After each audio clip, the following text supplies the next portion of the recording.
Yo, what is good, everybody? It's your boy, the Strongest Wizard, and today we're back here with another One Piece video. And this time around, it's actually going to be a deck list video, a video I haven't done in some time now, but I'm very eager to talk about this leader, which you guys already know who I'm going to be talking about, and that's the green UTA deck. And the main reason why I'm recovering this is because of the brand new starter deck that just came out. We see a lot of really great tools that Green got, that specifically Green Film actually got, that makes actually UTA kind of relevant in the meta, which I know some people might disagree, some people might agree with that statement, but we need results to kind of prove that method, which I am going to try my best to put UTA on the map, just a little bit at least. But yeah, I really do believe in this deck, and I think that the support is incredibly good. So we're going to go over this deck list video right now. I know a lot of people like to put the... I was kind of debating on how I wanted to showcase the deck, but I think I'm just going to do the whole thing from like top to bottom. I don't really want to show pieces and then force people to like watch my video. If you want to just skip through the end and look at the whole deck, you totally can. I'm going to be obviously going through every card to see why it's good, why it's bad, and all that really great stuff. So first card here that we're going to go over is obviously Chopper. So we all know Chopper. He's just a 2-cost, 2k counter character.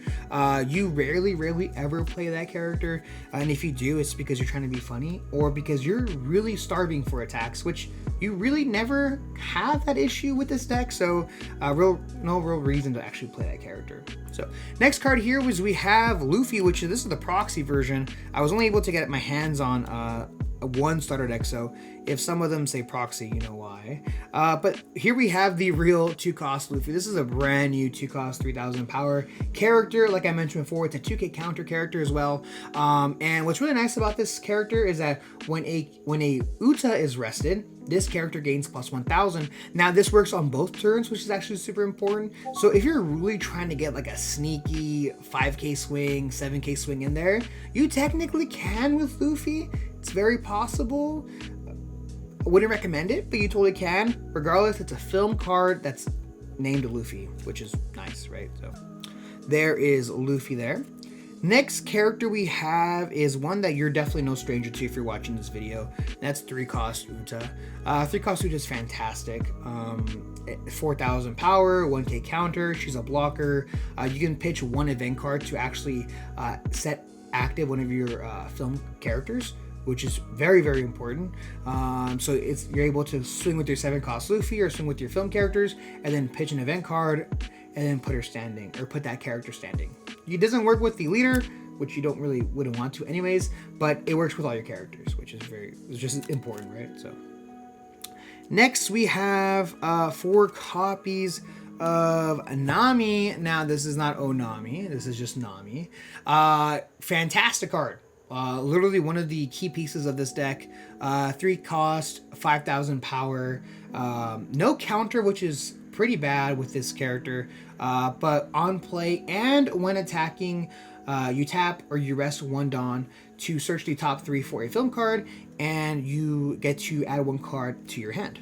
Fantastic. It literally is the main reason why this deck always has like 10 cards in your hand at all times. On top of the fact that you essentially draw 2 cards every turn with the leader. So already you're drawing 1 card. If you have Nami on the board and you're swinging with her, or you just played her, you're drawing 2 cards a turn on top of your irregular draw that you have for a turn. So every single turn you're drawing an additional 2 cards with these 2 on the board. Obviously, UTA, your leader, is always on the board. So anyways, next 3-cost character that I want to talk about is probably one of the best cards, if not the best, from this starter deck. It's hard to kind of like tier list them just because they're all so good, and that's actually going to be the 3-cost Katakuri. I know what you're thinking, a film Katakuri that's green, I'm so confused. Well, yeah, he was in the movie, so he's part of the film bunch there. It's 4000 power, 1k counter, which is extremely important because you want as much counter in your hand as possible to protect your characters on the board. But its ability reads that if your leader is film, in their type, right? You have 6 or more Dawn rest. I'm sorry, if you have 6 or more cards rested, this character gains plus 2000 power. This works for both turns, and this works for Dawn characters or leaders. It doesn't matter. It also includes itself. This card is great. This card is really, really good. It's essentially a 3-cost, 6,000 power character. You almost never, this almost never misses. This ability is consistently always active. You just have to make sure that you swing appropriately if you need to do so, or play cards at the correct sequencing. Obviously, before you swing with this character, just with no cards rested, it's just a 4K body. But if you have six cards rested, I keep wanting to say Dawn because it's like so wild that it's just cards. It's really just that good. Yeah, this card's insane. It's essentially, like I said, a 3-cost, 6,000 power character with a counter on it. That's so good. Next card is we got the glue here that puts a lot of the deck together, and that's 4-cost Brook. 5,000 power, 1K counter. On play, you play one film or straw hat character on the board that costs 3,000 or less. The card is insane. Works for every single card that we mentioned so far. It's just really good. Going into a Brook, into a Nami is fantastic. A Brook into a Katakuri sometimes is the preferred choice when choosing between the two, honestly, sometimes. The main reason why you do Nami over Katakuri is not necessarily for the card draw sometimes. It's because you have a counter in your hand from Katakuri as well. So if you need another blocker, you can actually drop Uta as well as apply a little bit of pressure with the Brook for the following turn. That's very awesome as well. Next card here is we have a brand new card, and that's actually going to be 4-cost Uta. 4 copies of 4-cost Uta. This card is extremely good as well. Brand new card. 4-cost, 6,000 power, which is of course is important. She's a blocker. Activate main once per turn. You can pitch one film card from your hand to attach one rested Dawn to your character or a leader. That's really, really good. And the main reason why that's super good is because Uta naturally draws a card when you have one Dawn attached to her and you attack, right? So as long as you have a Dawn attached to your leader, you're always drawing an extra card. Well, sometimes this deck gets a little cloggy. Maybe you have 4 Namis in your hand, you have 3 Namis in your hand, or maybe you have like, I don't know, maybe you have 2 of these Utas in your hand. Well, once you play one down, you activate main, you can pitch the other spare Uta that you have in your hand to attach one Dawn, just because you probably are tapped out of Dawn already. Give it to your leader, you swing and you draw an extra card. You're essentially cycling every turn when this character is on the board. It's really, really good. I like to think of it that way. Very underrated. Not sure if people are thinking about it, but then we have 4 copies of Sanji here. We already know what Sanji does. 2K counter. All right, sorry, I'm back. I guess the camera started overheating because there was just this list had too much heat in it, so things are really burning up here. Anyways, so we have 4 copies of Luffy. Luffy's fantastic. This is literally another key piece, just like Nami and Brook. And this brand new 4-cost Uta is we have 7-cost Luffy. 7-cost Luffy is a 7,000 power blocker. No counter on this character, but on play you get to play out a film or straw hat card with a cost of 4 or less. So that's pretty cool. So he's similar to the brand new 7-cost Luffy from the purple deck, but instead of playing a 5-cost, you actually get to play a 4-cost, which is this character, and it's really awesome. He's very, very good. He's a blocker. You can combo this into Brook and play any of these cards, which is fantastic. A blocker, an attacker, the Katakuri, like I mentioned before. You can go double blocker with Luffy and the 4-cost brand new Uta, which is of course fantastic. And sometimes when things get a little hairy, you can also play the 4-cost Sanji as well. So counter is really never an issue for this deck.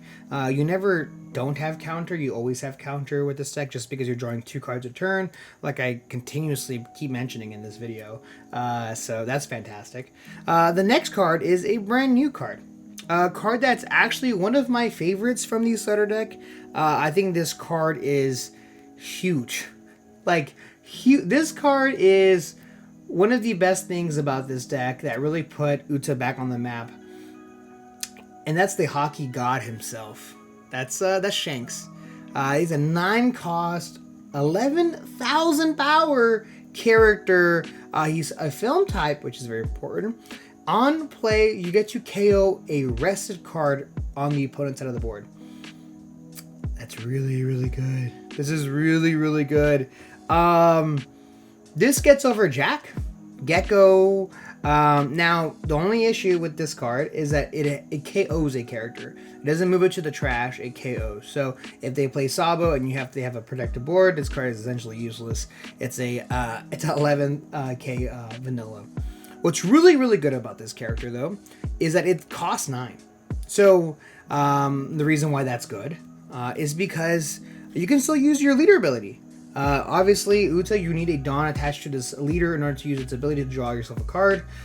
So being able to get rid of a character on the board, plus possibly grab counter off the top of your deck, is fantastic. The amount of pressure you get to apply in matchups like Dofi maybe isn't the best, because you just get to KO a character that is a 4 cost, since that deck really only runs 4 costs unless they're playing a pretty spicy list with that 6,000 power or 6 cost Boa.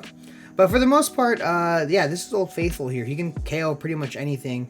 As he can literally KO anything that's on the board as long as it doesn't have protection. So really, really good. And if your opponent tries to play around Shanks and not swing with your big bodies, okay, play around it. Don't attack me. That's fine. I'm gonna go ahead and just be very aggressive with all my other characters, or flood the board at the same time. So a very versatile card. I know what you're probably thinking, man, 4 is kind of a lot. Well, like I said, with the 4 cost UTA, you're able to kind of cycle some of these cards out of your hand as well. So that's a possibility. Otherwise, if you don't have UTA, yeah, technically it can be dead in your hand like every other big body that doesn't have counter, right? So that's a possibility. Next card here is we have 4 copies of New Genesis. New Genesis is your 1 cost, which essentially is pretty much free film searcher. So searches the top 3 for a film card, add it to your hand, and then put the rest at the bottom. You have a ton of choices with this. 4, you're probably thinking might be a lot as well. Well, other than 4 cost UTA, you can actually pitch event cards with the film UTA as well. So the 3 cost UTA can actually pitch a card to unrest your 7,000 power Luffy. So that is really, really huge. So absolutely love that for that reason, of course. So yeah, 4 copies of New Genesis. You want to see your pieces when you want to see them. Even though you're drawing 2-3 cards a turn, sometimes you just really need that Shanks, or you really need that 7 cost Luffy. You only run 4 copies. I really need to see that card, and you'll definitely get there. Next is 3 copies of I Am Invincible. This card is what sets UTA apart from every green deck, I feel like. Being able to swing twice, 3 times a turn with this leader is incredible. If you're at 10 Dawn and you have only 1 of these, you are swinging a big 12k into life twice. That's a lot of power, a lot of damage, and a lot of counter your opponent has to have. If you have 2 copies of this card, you're swinging 9k 3 times at your opponent. That's incredible. Obviously, I didn't mention it before, but it's a 3 cost event film card that activate main, you set active your leader. So that's pretty good. So 9k's attach 4 Dawn to leader, 9k swing. Yeah, 3 Dawn left. Another 9k swing. So 3 9k swings going into life is incredible. Sometimes it does get a little cloggy, a little bricky. You really only need 1 I'm Invincible per game. Sometimes if things are getting really bad and you just need to be very, very aggressive, 2 is definitely good. And if you're trying to close things out, to make sure you close things out with 10 Dawn, 3 9k swings usually kind of does it for you. Next card is our last card. That's 3 copies of Backlight. Backlight is a 2 cost event card. That's film, of course. Main, if your leader is UTA, you can choose one of the following. You have 2 options. Option 1 is you get to rest a character with a cost of 5 or less. 5 or less is huge. That is a very big number, mainly because of Sabo. 5 cost Sabo is extremely important. That card is everywhere. It's really, really good. On top of the fact that it rests 4 costs as well. So Dofi, all those characters, rest them. BY matchup, Sabo, rest it. Rebecca, all that jazz. Anyways, a lot of cards you can target. Very, very good. And if you don't want to rest a character, your second option is you can KO a character with a cost of 5 or less. So if they have a rested queen, a rested Sabo, it's not protected. You play this, you just get rid of it. You play Dofi. In one of my UTA videos in my channel, I played up against a Dofi player. They had 2 rested Weevils, okay? 2 6,000 power characters. And I had 2 of these just sitting in my hand. And I said, you know what? For Dawn, get rid of both. Pretty good. Pretty good. It works for control. It works to go for game. A really versatile card. And if it gets too cloggy, you can pitch it off UTA. You can pitch it off for a cost UTA as well. So very, very good. And that is the list. Now, things that we can cut, things that we can change, things that we might want for other games or other matchups.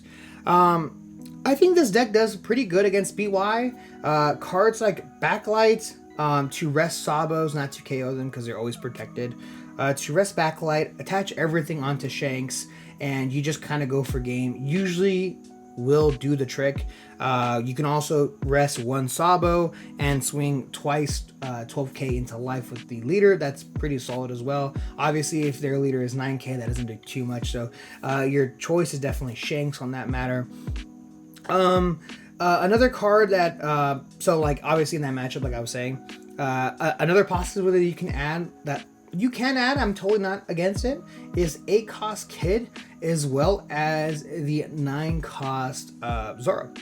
Those cards are equalizers for the deck, makes the bonding matchup extremely favorable in those matchups.